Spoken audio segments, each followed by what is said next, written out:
শয়তানকে তুমি পরাজিত করতে পারো না, তাহলে তুমি কার বিরুদ্ধে যুদ্ধ করবা? শয়তানই তো তোমাকে প্রতি মুহূর্তে নিয়ন্ত্রণ করে, তো তুমি কার বিরুদ্ধে? তুমি তো শয়তানের দাস, শয়তানের দাসত্ব করছো, শয়তানের কৃতদাস। শয়তান তোমাকে যা বলে তুমি তাই করো। তুমি তো সিনেমা নিয়ে পড়ে আছো, তুমি তো নাটক নিয়ে পড়ে আছো, তুমি তো গান বাদ্য নিয়ে পড়ে আছো, তুমি তো ইয়াবা অথবা তুমি হিরোইন গাঁজা নিয়ে তুমি পড়ে আছো, তুমি তো পর্ন নিয়ে পড়ে আছো, তুমি তো তোমার মোবাইলে অথবা তোমার হার্ড ডিস্কে, তোমার কম্পিউটারে, ল্যাপটপের হার্ড ডিস্কে কেবল অশ্লীল সিনেমা ছাড়া কিছুই নাই। তুমি তো নারীদের পেছনে ঘুরে ঘুরে বেড়াও, তুমি তো খারাপ দৃশ্য দেখে তুমি মজা নাও, তুমি তো গান শুনে তোমার রাত কাটিয়ে দাও, তুমি তো শয়তানের কাছে অলরেডি নিজের বিক্রি করে দিয়েছো। শয়তানের কাছেই তুমি বিজয়ী হতে পারো, তোমার এই মাসল দিয়ে কি হবে? আর ফেরেশতা তো বহু পরে আছে, ফেরেশতা তো শয়তানের চেয়ে হাজার কোটি গুণ শক্তিশালী। সেই ফেরেশতাদের সামনে তুমি কিভাবে পারবা? কেরামান কাতিবিন ইয়ালামুন মা তাফআলুন। অথবা তুমি যখন কবরে যাবা তখন তোমাকে কে বাঁচাবে? ফেরেশতাদের প্রশ্নের উত্তর কে দেবে? তখন তোমাকে কে গিয়ে রক্ষা করবে? তুমি পৃথিবীতে এত নাদুস নুদুস যারা আছে, তুমি যদি পৃথিবীতে সুখী চাও, তাহলে যারা সুখী তাদের দিকে তাকাও, যারা পৃথিবীতে সুখী হয়েছে তাদের দিকে তাকাও। মুরব্বীরা শুনুন, যারা পৃথিবীতে সুখী আপনার সন্তানদেরকে তাদের সাথে পরিচয় করে দেন।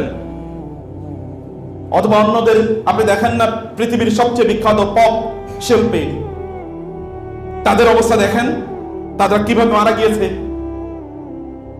সেই পপ শিল্পী, আমেরিকান সেই পপ শিল্পী, তার নিজকে রক্ষা করার জন্য সে তো তার বাসায় এরকম বিশাল একটা মেডিকেল টিমই তার বাসায় থাকা সদা সর্বদা তাকে চিকিৎসা করার জন্য।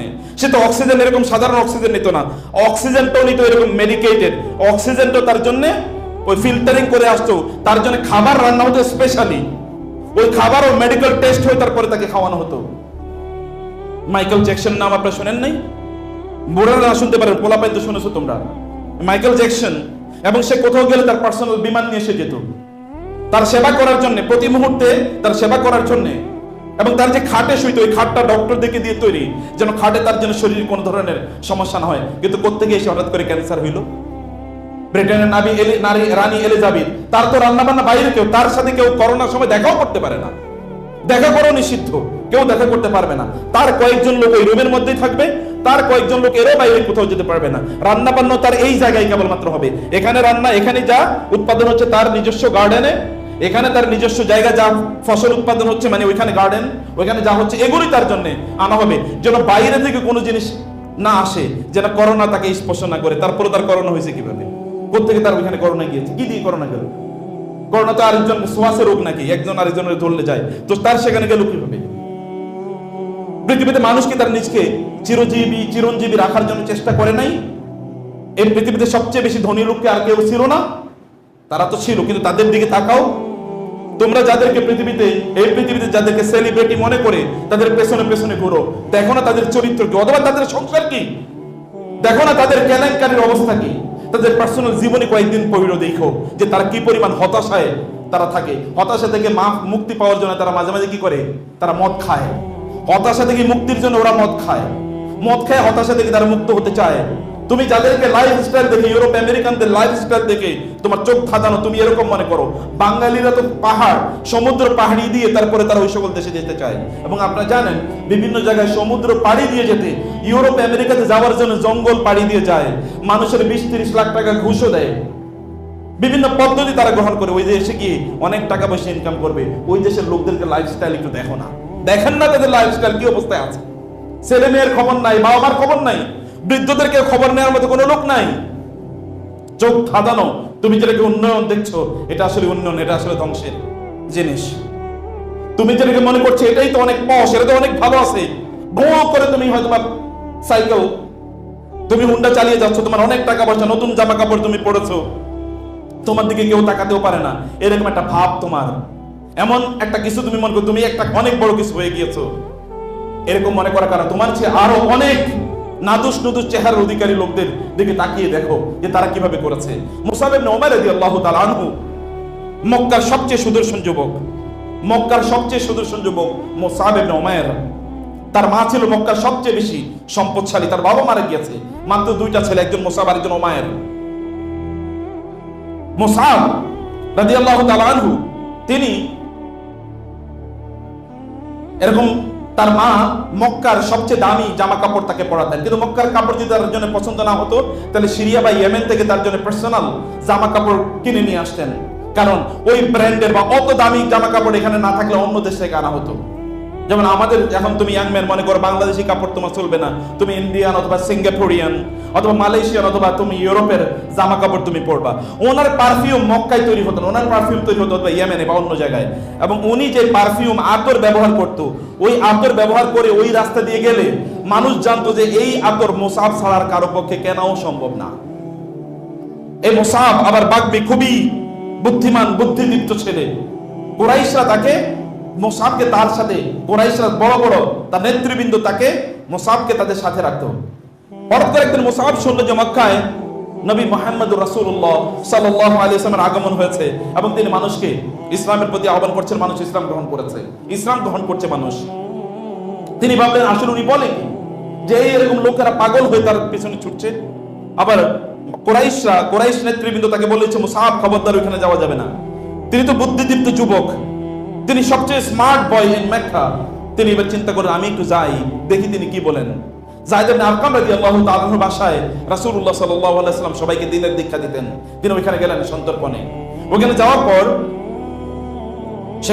পর তিনি রাসূলুল্লাহ সাল্লাল্লাহু আলাইহি ওয়াসাল্লাম মুসাবের দিকে তাকালেন, দেখলেন মুসাব এখানে বসে আছে, বুদ্ধিদীপ্ত চেহারা দেখে মনে হয় তার পুরো শরীর জুড়ে বুদ্ধি, সেখানে বসে আছেন।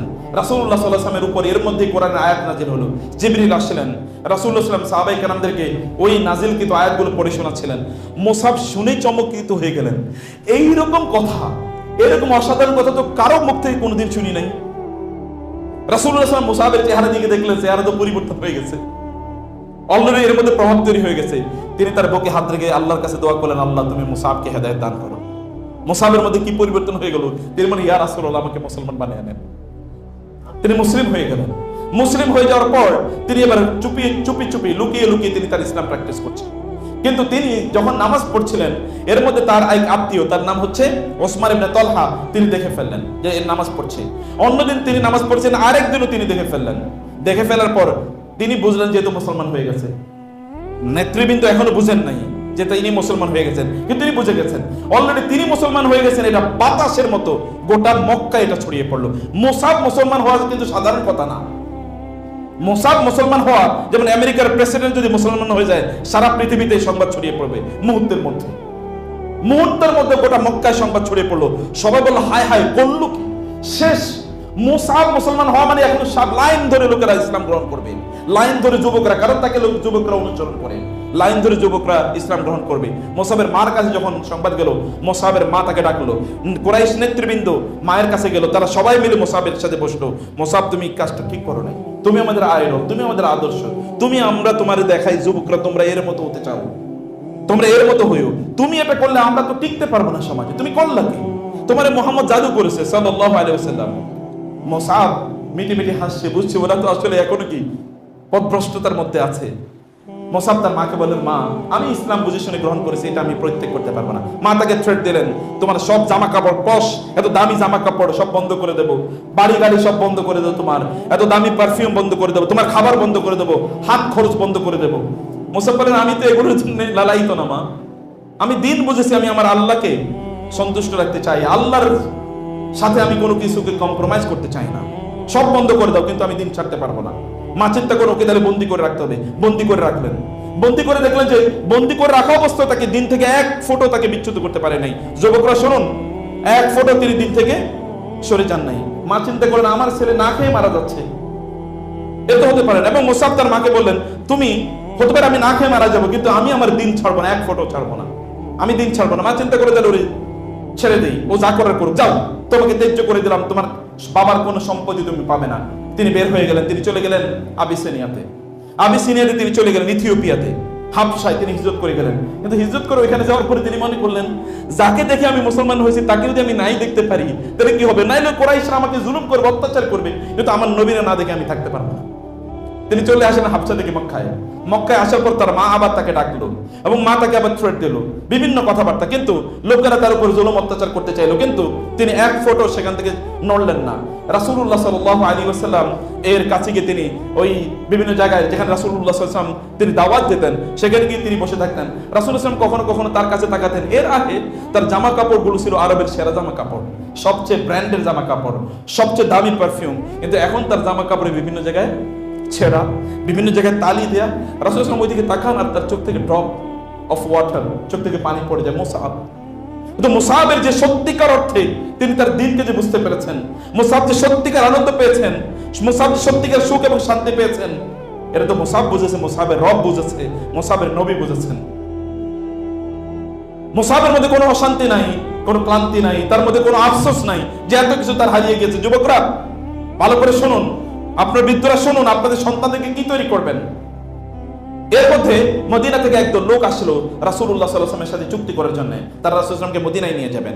রাসূলুল্লাহ সাল্লাল্লাহু আলাইহি ওয়াসাল্লাম তাদের সাথে চুক্তি করলেন, মদিনায় তিনি যাবেন। কিন্তু মদিনায় যাওয়ার আগে মদিনাতে পরিবেশ তৈরি করতে হবে। তারা বললেন, আপনাকে আমরা নিয়ে যাব মদিনায়, এখানে আপনি দাওয়াত, আমাদের ওইখানে গিয়ে দাওয়াতি কাজ করবেন, কিন্তু তার আগে একজন আমাদের জন্য একজন মোবাল্লিগ, একজন দায়ী পাঠান, যিনি ওইখানে গিয়ে দাওয়াতি কাজ করবেন। রাসূল চিন্তা করলেন কাকে পাঠানো যায়, এত বুদ্ধিকার আছে, তার মনে হলো মুসআবকে পাঠানো যায়। ইসলামের প্রথম অ্যাম্বাসেডর, ইসলামের প্রথম দাহি, যিনি তার অঞ্চল ছেড়ে অন্য জায়গায় যাচ্ছেন, তার কাজ হচ্ছে দাওয়াত দেওয়া, তার নাম হচ্ছে মুসআব। তিনি গেলেন মদিনা, এত বুদ্ধিদীপ্ত ভাবে তিনি ওইখানে কথা বলছিলেন। বনুল আশহাল সহ ওইখানকার বিখ্যাত যত গোত্র ছিল, ওই গোত্রের প্রধানরা তারা এই মুসআবের কথা, ইয়াং ম্যান, মাত্র এখন বিয়ে যদি কিচ্ছু করে নেই, এই ইয়াং ম্যানের কথায়, এই যুবকের কথায় তারা সবাই অনুপ্রাণিত হয়ে ইসলাম গ্রহণ করছে দলে দলে। মদিনা কিন্তু অলরেডি তৈরি রাসূল ইসলামের হিজরতের জন্য। রাসূল ইসলাম মদিনায় গেলেন, বদরের যুদ্ধ সংগঠিত হলো, এরপরে উহুদের যুদ্ধ আপনি জানেন। উহুদের যুদ্ধে রাসূলুল্লাহ সাল্লাল্লাহু আলাইহি ওয়াসাল্লাম এর পক্ষে মুসআব এখানে যুদ্ধ করছেন। মুসআব যুদ্ধ করে, এখন ইয়াং, এখনো কোনো কিছুই, তার বিয়ে যদি কিচ্ছু নাই, তিনি সেখানে যুদ্ধ করছেন রাসূলের পক্ষে। তিনি যখন দেখলেন যে মুসলিমরা মোটামুটি হঠাৎ করে একটু তারা বিপর্যস্ত অবস্থায় আছে, তিনি এমন ভাবে শত্রুদের বিরুদ্ধে আক্রমণ করা শুরু করলেন, এই দিকে যাচ্ছেন, শত্রুদেরকে নাস্তানাবুদ করে দিচ্ছেন, আবার রাসূলের কাছে দৌড়ে আসেন, এমনি ভাবে রাসূলের সামনে দাঁড়িয়ে থাকেন যেন কোনো আঘাত, তীরের আঘাত, বর্ষার আঘাত অথবা তলোয়ারের কোনো আঘাত যদি পড়ে, অথবা কোনো পাথরের আঘাত যদি পড়ে, এটা যেন তার গায়ে আগে পড়ে, রাসূলের আগে পড়ার আগে। তিনি সেখানে দাঁড়িয়ে আছেন। এরপরে হঠাৎ করে যেটা হলো সেটা হলো শত্রুরা এসে তাকে আঘাত করলো, তার ডান হাত কেটে ফেললো। শত্রু এসে তাকে আঘাত করলো, তার বাম হাত কেটে ফেললো। যখনই তার হাত কেটে ফেলছিল শত্রুরা, তিনি বলছেন, ওয়ামা মুহাম্মাদুন ইল্লা রাসূল কদ খালাত মিন কাবলিহি রাসূল। আবার তাকে আঘাত করে তিনি আবার বলে উঠছিলেন, ওয়ামা মুহাম্মাদুন ইল্লা রাসূল কদ খালাত মিন কাবলিহি রাসূল। সর্বশেষ তার প্রতি তীর নিক্ষেপ করলে তার বুকের এই পিঠ থেকে, পিঠের ওই পিঠ দিয়ে তীরটা বের হয়ে যায় এবং তিনি সাথে সাথে শাহাদাত বরণ করেন। রাসূলুল্লাহ সাল্লাল্লাহু আলাইহি ওয়াসাল্লাম যুদ্ধ শেষ, অনেক সাহাবী সেখানে শাহাদাত বরণ করলেন। রাসূল সবাইকে বলেন, সবাইকে নিয়ে আসো, কোথায় কে আছে তাদেরকে একত্রিত করো। মুসআবকে তার চেহারাটা চিনা যাচ্ছিল না, ধুলাবালি এবং আহত, এতটা ক্ষত বিক্ষত। রাসূল তার দিকে তাকালেন, তাকে, এ তো আমার মুসআব, এ তো আমার মুসআব, তার চেহারাটা এরকম ক্ষত বিক্ষত। রাসূলুল্লাহ সাল্লাল্লাহু আলাইহি ওয়াসাল্লাম তার দিকে তাকালেন এবং বললেন তাদেরকে দাফন কাফনে, তিনি কাঁদছেন এবং বললেন তাদেরকে দাফন কাফনের ব্যবস্থা করা হোক। দাফন কাফনের ব্যবস্থা করা হলো। রাসূলুল্লাহ সাল্লাল্লাহু আলাইহি ওয়াসাল্লাম বললেন মুসআবকে দাফন করা হোক। দেখা গেল মুসআবকে দাফন করার জন্য যে কাপড় দিয়ে তাকে দাফন করা হচ্ছিল, ওই কাপড়টা এতটা ছোট যে যদি নিচের দিকে নেওয়া হয় তাহলে উপর দিকে খোলা হয়ে যায়, উপর দিকটা যদি এখানে ঢেকে দাও তাহলে নিচেরটা খোলা হয়ে যায়। রাসূলুল্লাহ সাল্লাল্লাহু আলাইহি ওয়াসাল্লাম বললেন কাপড়টা দিয়ে তার উপরটা ঢেকে দাও, আর নিচেরটা ইজখির নামক একটা ঘাস আছে, লম্বা ঘাস, ঘাস নিয়ে আসো, ঘাস দিয়ে তার শরীরটা ঢেকে দাও। এবং তিনি কেঁদে বললেন ইয়া মুসআব, তুমি দুনিয়াতে তোমার জীবনকে তুমি আল্লাহর জন্য ব্যয় করে দিয়েছো, আল্লাহ সুবহানাহু ওয়া তাআলা আখিরাতে তোমাকে সবচেয়ে সম্মানিতদের কাতারে রাখবেন। যুদ্ধ শেষ, জিবরিল আলাইহিস সালাম আসলেন। মুসআবের সম্মানটা আমি বলছি কেবল আপনাদেরকে। মুসআব যে বলছিলেন ওয়ামা মুহাম্মাদুন ইল্লা রাসূল কদ খালাত মিন কাবলিহি রাসূল, তাকে লোকেরা হত্যা করছিল এই অবস্থায়, জিবরিল এই কথাটাই কোরআনের আয়াত হিসেবে এই বক্তব্যটাই নিয়ে কোরআন নাজিল করে ফেললেন, ওয়ামা মুহাম্মাদুন ইল্লা রাসূল কদ খালাত মিন কাবলিহি রাসূল আফা ইম্মাতা আও কুতিলান কালাবতুম আলা আকাবিকুম ওয়া মান ইয়ানকালিব আলা আকিবাইহি ফালান ইয়াদুরুল্লাহা শাইআ ওয়া সাইয়াজিল্লাহু শাকিরিন। মুসআবের কথাটাকে আল্লাহ সুবহানাহু ওয়া তাআলা কোরআনের মধ্যে এবার খোদাই করে লিখে দিলেন, কিয়ামত পর্যন্ত মুসলমানরা এই আয়াত পড়বে, অথচ এটা মুসআবের বক্তব্য রাদিয়াল্লাহু তাআলা আনহু। কতটা মর্যাদাবান একটা ইয়াং ছেলে আল্লাহর কাছে হলে যে আল্লাহ সুবহানাহু ওয়া তাআলা তার কথাটাকেই কোরআনে কোটেশন হিসেবে উল্লেখ করেছেন, কতটা মর্যাদাবান হলে আপনাদের সন্তানগুলোকে আপনারা কি এরকম ভাবে তৈরি করতে পারেন না? তোমরা কিসের পেছনে ঘুরছো? দুনিয়ার কি তোমাদেরকে রক্ষা করবে? হাল আদুল্লুকুম আলা যারা আল্লাহর সাথে ব্যবসা করুন। মুরব্বিরা প্লিজ আল্লাহর সাথে ব্যবসা করুন, বোনেরা প্লিজ আল্লাহর সাথে ব্যবসা করুন, ভাইরা প্লিজ আল্লাহর সাথে ব্যবসা করুন, ইয়াংরা প্লিজ আল্লাহর সাথে ব্যবসা করুন। আল্লাহ সুবহানাহু ওয়া তাআলার সাথে ব্যবসা করলে আল্লাহ সুবহানাহু ওয়া তাআলা তিনি তো ক্রেতা, তুমি বিক্রেতা। ক্রেতা যদি এরকম হয়, যিনি গোটা পৃথিবীর মালিক, তাহলে তিনি তোমাকে কেমন দিতে পারেন চিন্তা করে দেখো তো।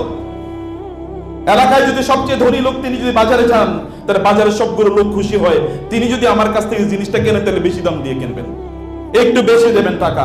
একটা রিক্সাওয়ালা যদি তোমাকে রিক্সায় উঠায়, তাহলে তিনি জানবেন যে তুমি তার সাথে কোনো দর কষাকষি করবা না, তুমি তাকে 50 টাকার ভাড়া 100 টাকা দেবা, কারণ তোমার টাকা একটু বেশি। আল্লাহ সুবহানাহু ওয়া তাআলা সবকিছুর মালিক, মালিকুল মুলক, মহারাজত্বের তিনি মালিক, সবকিছুর মালিক তিনি। তিনি যদি ক্রেতা হন, তুমি যদি তার সাথে ব্যবসাটা করো, তুমি যদি বিক্রেতা হও, তাহলে তুমি কেমন ধনী হতে পারো চিন্তা করে দেখো। কিন্তু মালিকুল মুলক তিনি যদি ফেরাউনকে রাজত্ব দিতে পারেন, তাহলে তোমাকে রাজত্ব তিনি দিতে পারেন না? তিনি দিতে পারেন। অতএব তার কাছে ফিরে আসা। আপনার প্রিয় ভাইরা, মুরব্বীরা শুনুন, সময় শেষ হয়ে যায় না এখনো। আল্লাহর কাছে ফিরে আসেন, আল্লাহ সুবহানাহু ওয়া তাআলাকে গুরুত্ব দেন, আল্লাহর জীবনটাকে সামনে নিয়ে আসুন। যা করছেন প্রত্যেকটা মুহূর্তে, এই প্রত্যেকটা মুহূর্তের কাজ কি আল্লাহর সামনে এটা নিয়ে দাঁড়ানো যাবে কিনা একবার ভাবুন, যে এটা নিয়ে আল্লাহর সামনে দাঁড়ানো যাবে কিনা, আল্লাহকে বলা যাবে কিনা যে হ্যাঁ তুমি যা বলেছো আমি সেভাবে চলেছি। ইয়া রব, আল্লাহ সুবহানাহু ওয়া তাআলা মুসাব ইবনে উমাইরকে যখন কবর দেওয়া হচ্ছিল, রাসূলুল্লাহ সাল্লাল্লাহু আলাইহি ওয়াসাল্লাম সেখানে দাঁড়িয়ে কোরআনের ওই আয়াতটি পড়ছেন, মিনাল মুমিনিনা রিজালুন সাদাকু মা আহাদুল্লাহ আলাইহি ফামিনহুম মান কাদা নাহবাহু ওয়া মিনহুম মান ইয়ানতাজির ওয়া মা বাদদালু তাবদীলা। আল্লাহর এমন কিছু বান্দা আছে যারা আল্লাহর সাথে যে প্রতিজ্ঞা করেছে, ওই প্রতিজ্ঞা তার জীবন দিয়ে হলো প্রতিজ্ঞা পূর্ণ করে। এরা তো আল্লাহর সাথে প্রতিজ্ঞা করেছে, আল্লাহর হাতে, আল্লাহ রাসূলের হাতে বায়াত করেছে, আল্লাহর সাথে শপথ করেছে, তারা আল্লাহর দ্বীনকে তাদের একমাত্র জীবন ব্যবস্থা হিসেবে গ্রহণ করবে। আপনারা এবং আমরা কবে করব জীবন ব্যবস্থা হিসেবে? আমরা তো অধিকাংশ সময় আল্লাহর দ্বীনের সাথে আমাদের কোনো সম্পর্ক থাকে না, আল্লাহর দ্বীন অনুসারে আমরা চলি না। এমনকি মসজিদগুলোতে তো আমরা আবাদ করতে পারি না। আপনি সালাত আদায় করছেন না, নামাজ আদায় করছেন, আপনি কখন পড়বেন নামাজ? আপনি কখন নামাজ আদায় করবেন? আপনার নামাজ তো আপনাকে সত্যিকার সফলতা, মসজিদ থেকে আসে হাইয়া আলাস সালাহ, হাইয়া আলাল ফালাহ, তোমরা সফলতার দিকে আসো। সাকসেস মানে কি আপনার সন্তানদেরকে আপনি অনেক বড় কিছু বানালেন, ওরা পৃথিবীর অনেক বড় কিছু হলো কিন্তু জাহান্নামী হলো, এটা কি সফলতা বলে? সফলতা কোনটা? আপনার সন্তানটা কিয়ামতের দিন আপনার বিরুদ্ধে, আপনার সামনে, আপনার রবের কাছে অভিযোগ করবে এবং আপনাকে বলবে আল্লাহ ওকে জাহান্নামে ফেলো, বাবা মাকে জাহান্নামে ফেলো, আমাকে বাঁচাও। এটাকে সফলতা বলছেন আপনি? সফলতা কি? আপনি কোন বড় স্কুলে, কোন বড় কলেজে, কোন বড় বিশ্ববিদ্যালয়ে কত বড় চাকরি করাচ্ছেন, বিদেশে কোথায় থাকছে, কত টাকা ইনকাম করছে, কত বড় ঘর করছেন, কতটুকু জায়গা আপনি করলেন, এগুলো সফলতা? এগুলোকে যদি সফলতা বলা হতো তাহলে ফেরাউন আপনার চেয়ে অনেক বড় সফল ছিল, তাহলে কারুন আপনার চেয়ে অনেক বড় সফল ছিল, উমাইয়া ইবনে খালদ, আবু জাহেল আপনার চেয়ে কম সফল ছিল না। তাহলে আবু জাহেলের সফলতা দিয়ে যদি আপনি চলতে চান, তাহলে দ্যাট ইজ ইউর ইস্যু। যদি মনে করেন যে আমি আবু জাহেলের মতো সফল হবো, তাহলে তো আর কিছুই করার নাই। আর যদি আপনি বলেন যে না আমি মুসাব ইবনে উমাইরের মতো সফল হব, আমি আবু বকরের মতো সফল হব, যে আবু বকরকে জান্নাতের প্রত্যেকটা দরজা রাখবে, কিন্তু আবু বকর জান্নাতের এমন কোন দরজা নাই, এই দরজা ইয়া আবু বকর আদখিল, হে আবু বকর উদখুল বিহাদাল বাব, হে আবু বকর আপনি এই দরজা দিয়ে ঢুকুন, আবু বকর এই দরজা দিয়ে ঢুকুন, আবু বকর এই দরজা দিয়ে ঢুকুন। কেমন মর্যাদা!